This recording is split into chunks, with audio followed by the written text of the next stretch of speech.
Space is at a premium on a boat, any boat, even one as large as this Cruisers-Yachts Cantius 54.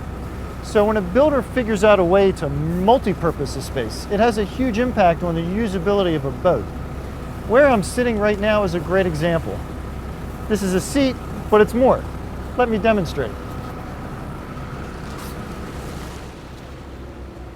That settee I was just sitting in is also a huge stowage area. As you can see, it raises at the press of a button. What's more impressive is when you look inside and you see that there's space for all your fenders, all your life jackets, all your extra lines. There is a ton of stowage in there. You want even more ways to turn this space into multiple uses? You can have it. This table is the standard, but it's an option to get a lowering table with a cushion insert to turn this entire settee into a sun pad. Another way the space is made more versatile, it's not just a lounging area, this is also an outdoor galley area. You have a grill and an optional ice maker. Up here on the bow, there's another example of how Cruisers utilizes the space to its best advantage. Of course you have pads, but these kick up to become lounges. Now you might notice on the other side, the lounger looks black. Well, no, that's a cover, and I left it there on purpose just to show you the covers that Cruisers supplies with their boats. They go over all the seating, all the windows, all your exterior fabrics are always covered and protected. It really shows how Cruisers goes the extra mile to make sure the boat's going to last. There's a whole lot more versatility to be seen here at the galley. This is a really interesting setup because you and I are having a conversation right now, but I'm out in the cockpit and you're inside the boat. How does this happen? Well, the entire aft bulkhead goes up and down at the flip of a switch. Now, this is really nice because this means the cook can stay a part of the conversational flow throughout the course of the day as they're making their meals. You can join the inside of the boat and the outside of the boat. But that also means that when you want to lock the AC inside, or maybe it's nasty and raining, you can close this up and it's not a problem. Yeah, right about now, a lot of folks are going to be wondering, how in the world does Cruisers come up with all this stuff? Well, fortunately, we have Matt here from the Cruisers factory to tell us. Matt, how do you come up with all this stuff? It started with our design team.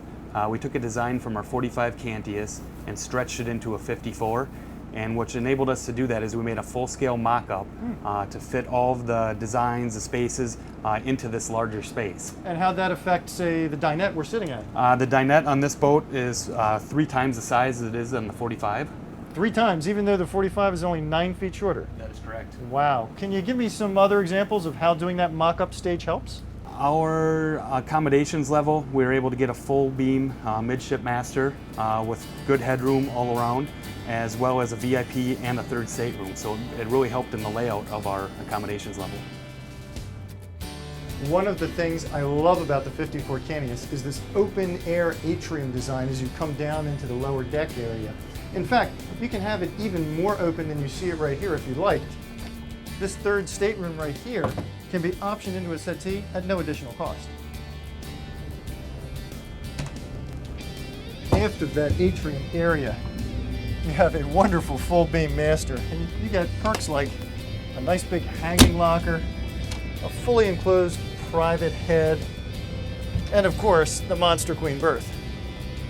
Now all that stuff's great, and you also get this extra seating area, but how many 54 footers with a mid cabin have giant hull side windows like this?